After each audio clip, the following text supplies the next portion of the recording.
So those of you that have followed me for any length of time, be it on YouTube, my Twitch, or TikTok, all of which I will leave links to in the video description so that you can subscribe to them all.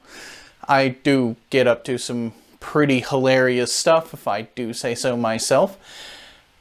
You'll know that I really like Linux, and I've had my fair share of problems with Windows. I've complained about it many times. And besides, Linux Mint has been for a long time and continues to be my favorite distro on my favorite OS. But I know what you're thinking. Well, Blaze, if you like Linux so much, and you hate Windows so much, then why don't you just switch to Linux and leave Windows behind? Well, I did exactly that thing for a whole month, and I'm gonna tell you precisely how it went.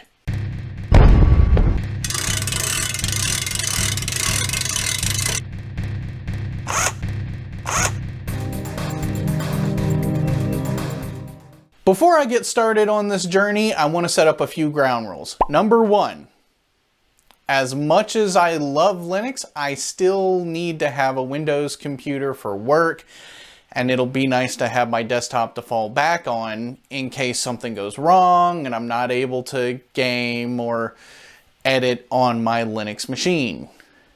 Number two, I wanted to give weekly updates on my TikTok channel and on both of my YouTube channels in the form of shorts to kind of give a bite-size update each week on how things are going so far and what I'm trying. Number three, at the end of the month, I am to report back here and give you guys all the seedy details, which is, you know, kind of the whole point of this video. Let's start with week one. First thing I did was install Linux Mint 21 on my laptop. The setup and install process was pretty seamless. I will also say that installing applications on Linux is much more painless than installing the same applications on a Windows system. Since on Linux, all you got to do is just search up the program that you want to install in your program manager, and then you click install, and Linux pretty much does the rest. This is in stark contrast to installing an application on Windows where you have to find the app online and just hope that it's not a malicious link of some kind, and then you download it. You click a bunch of next buttons agreeing to a bunch of crap that nobody actually reads.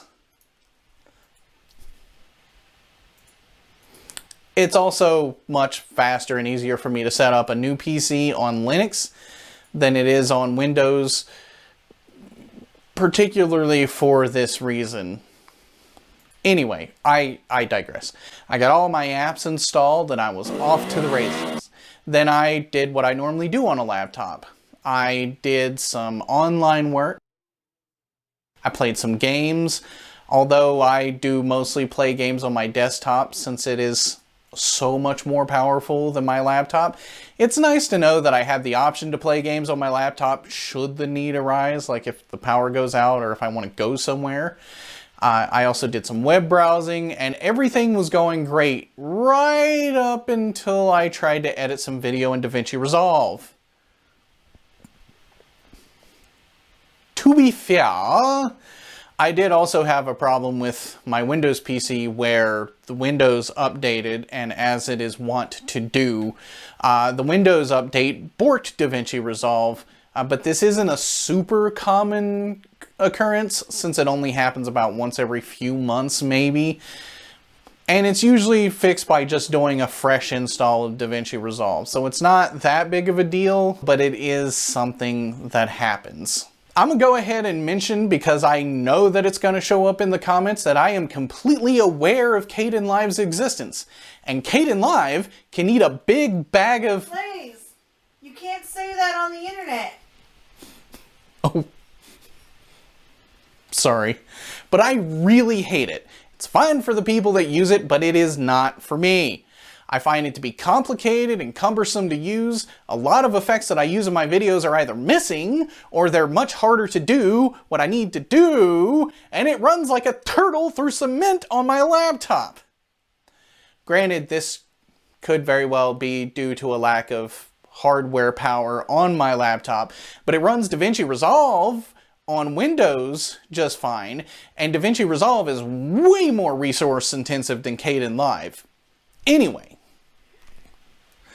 the point is that I'm not a fan of Kdenlive. Before you go typing, you know there are other video editors for Linux, I've used DaVinci Resolve, Adobe Premiere, Kdenlive, Lightworks, Sony Vegas Pro, Hit from Express, Olive, OpenShot, Shotcut, Blender, and honestly a few more that I can't even think of right now, and the only two that I really like are Adobe Premiere and DaVinci Resolve. And DaVinci is supposed to work on Linux with a little bit of conjiggering. But I digress. On to week 2. Week 2 started with largely the same as the first week. I did use Kdenlive a few times to see if maybe I just didn't give it a fair shake, and nah, I still don't like it.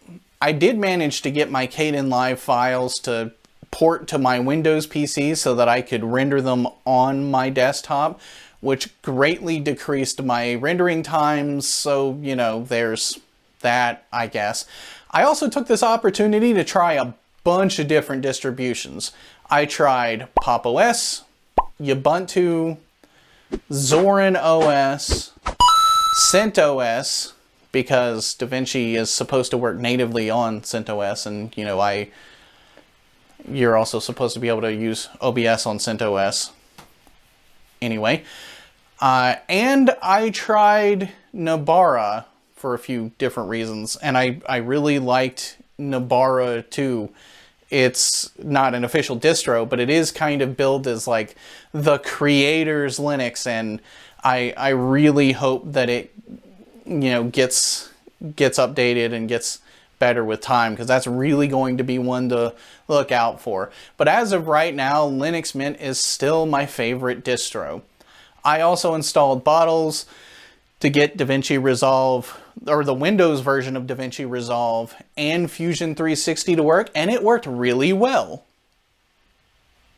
For Fusion 360, I also played around with Proxmox a little bit, and while it doesn't really benefit me right now, I do have a feeling that it's going to come in handy for future projects.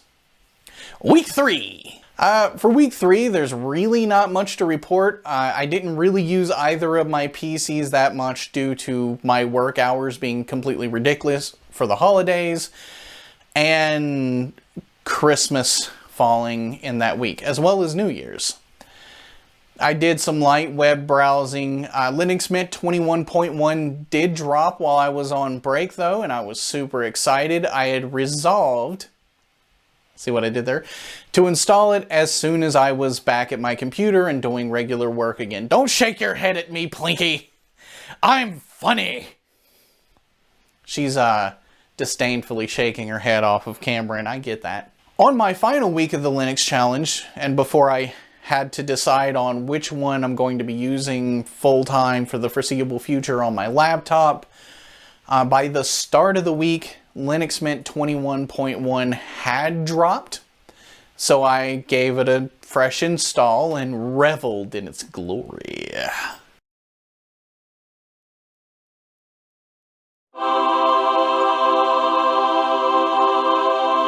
Linux Mint was already my favorite distro of all time, and 21.1 brings some much needed visual and compatibility upgrades. Unfortunately, that does nothing for my DaVinci Resolve problem, but I did do a ton of research, and from what I can tell, it's not really Linux's fault that I can't get DaVinci Resolve to work on my laptop. Apparently, the Linux version of DaVinci Resolve only really works with the 20 series and up cards, of which I have none. I'm running 10 series on both of my computers. And I thought that was weird, because I thought that when they shipped a NVIDIA driver, like they shipped them to all cards simultaneously, but whatever, like it's a whole thing, apparently. That does explain why it didn't work on my desktop when I booted Linux on it a few months ago on an external solid state drive, but it is what it is, I guess. Plus, the Linux version of DaVinci Resolve doesn't really support MP4 or the H.264 or H.265 codec unless you have the paid version, which I don't have, so I guess it kind of works out for me. I still like Linux much better than Windows, though. So having said all of this, which operating system will I be using going forward? The answer is yes. Of course I'm going to be using both. There are certain things that Windows does better, like gaming or video editing, and before all the Linux users go rushing to their keyboards, I know that Linux has came a long way in gaming, but it still doesn't have support for nearly all games natively, straight out of the box like Windows does. And as far as editing goes, well, refer back to my comments about Kdenlive. And Kdenlive can eat a big bag of... Please. And Linux does color better. Plus, it is not Windows, which comes with its own problems, admittedly. But as far as which one I'll be running on my laptop for the foreseeable future, it's Windows. No, God! No, God, please, no! No! No! No! You were the chosen one! I know, a fair few of you wanted me to say that I would be deleting Windows from all my systems and just use Linux forever, but that's not the case. Like I've said many times before, brand loyalty's kind of stupid. You should use which tools work best for you, and given that the vast majority of what I do on my laptop is some very light gaming and video editing, and I don't really like Kdenlive, no matter how much I may like Mint more, Windows is the better option for my workflow. At least until I upgrade my hardware so that I can actually run DaVinci Resolve on Linux. But that's all for this video. If you liked or disliked, you have those buttons available for you. If you don't want to miss out on future videos like this one, be sure to subscribe to stay up to date on what I'm up to. I am hoping to post more videos on this channel in the year ahead. And if you have any questions or comments, leave them in the comment section below. I hope that everybody stays happy, healthy, and safe. Everybody have a great day. Thank you for watching the video. And remember, when the gears start turning, anything is possible. Bye!